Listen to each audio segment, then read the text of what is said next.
Hello everybody, happy new year to every single one of you. Welcome back to Fan League for another week, and it's a special one because it's FA Cup third round. This is an incredible tradition that we've always had in English football. Not a good one for me and my team QPR because I cannot remember last time we won a cup tie. It's certainly a third round. We'll probably go out again, but that's not in the Fan League 13 this week. I've got them right in front of me here and I'm going to go through them now. I'm going to go through my bankers, my upsets, and there could be a few, and my half hedges as well. Looking back on last week, not great for us all.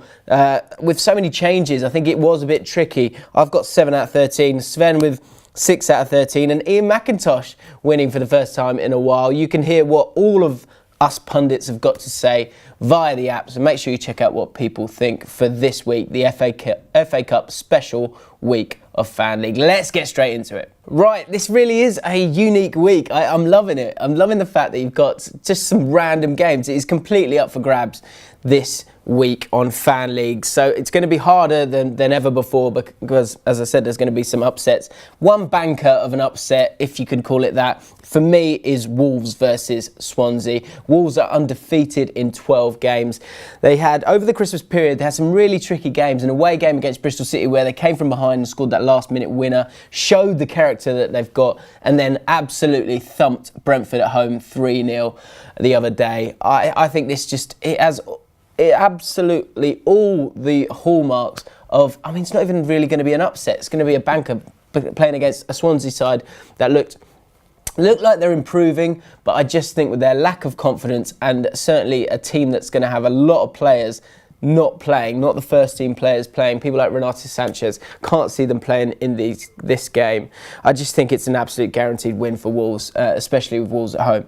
My second banker is for Spurs to beat AFC Wimbledon. Spurs have won their last 3 games on the trot. They can be a bit hit and miss, certainly at Wembley, which is where this game will be played, but at home in that big pitch, you've got to remember the AFC Wimbledon squad will be playing just as many games as Spurs. Spurs had a horrible run of games, playing West Ham as well 2 days after playing Swansea, but I still think their squad will be far too strong, and it's an opportunity for those players. And I think on the big pitch at Wembley, I think they'll just have a little bit too much. And my final banker this week, it's an away banker, which I don't normally do, but I'm going for Arsenal to beat Forest. Nottingham Forest lost their manager. He got sacked on New Year's Eve, Mark Warburton, who I think is a decent manager, but the results weren't coming, and after 9 months, he got the sack. This will be a welcome distraction for Forest, but with Arsenal, they've got a good, young, hungry squad. They always do, and I think the mix of that and a few of the stars, they always do perform in these games, despite it not being that first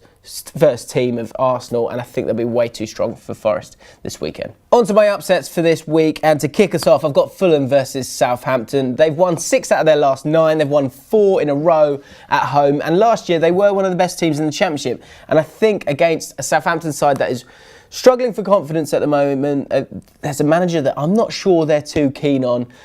I think this has got all the hallmarks for a little cup upset, and I think Fulham will get the victory, especially with them playing at home.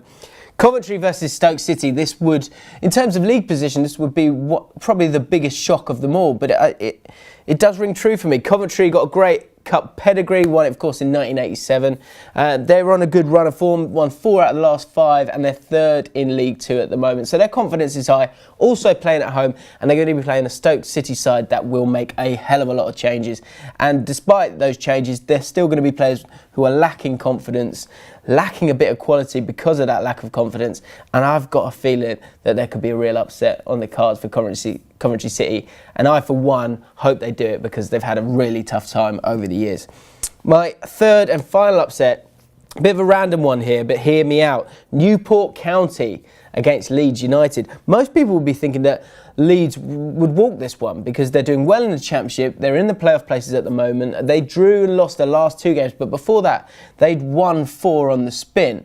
So you would expect them to be huge favourites despite playing away from home. But of course, last year, you'll remember, they went out to Sutton United.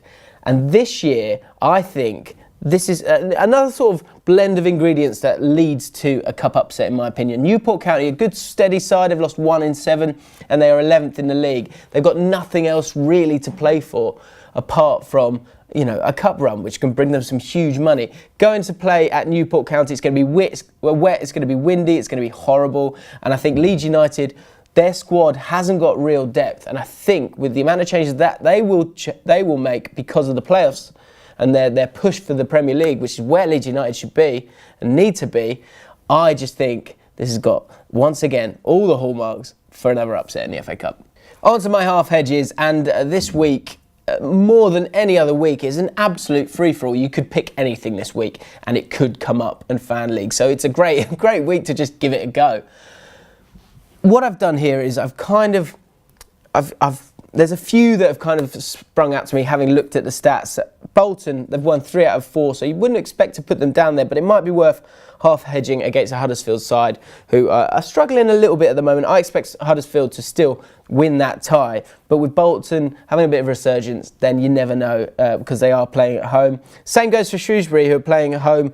They are undefeated in 6. West Ham will make a lot of changes. Again, West Ham should be winning that game, but I think it's a good idea to half hedge if you've got the money to do so this week. And then elsewhere, it's about going with my head over my sort of heart and my gut and my experience as a football fan in the FA Cup, and I've half hedged basically all of the lower Premier League teams and any of the shocks that I've put in my picks this week. So that's Leeds United, that's Stoke City, and that's Bournemouth as well. It's going to be a cracking week of football. There are definitely going to be some shocks in my opinion. They've got some teams in the Premier League who are really struggling for confidence and they're tired, and I think it all adds up to a cracking weekend of football. I hope you enjoy the weekend's football. I hope you win on Fan League. Make sure you check out the One for the Weekend podcast on the Ball Street YouTube channel. Me and my good friend Flav talking about the FA Cup and the games that lie ahead. Make sure you don't miss it. I'll see you next week.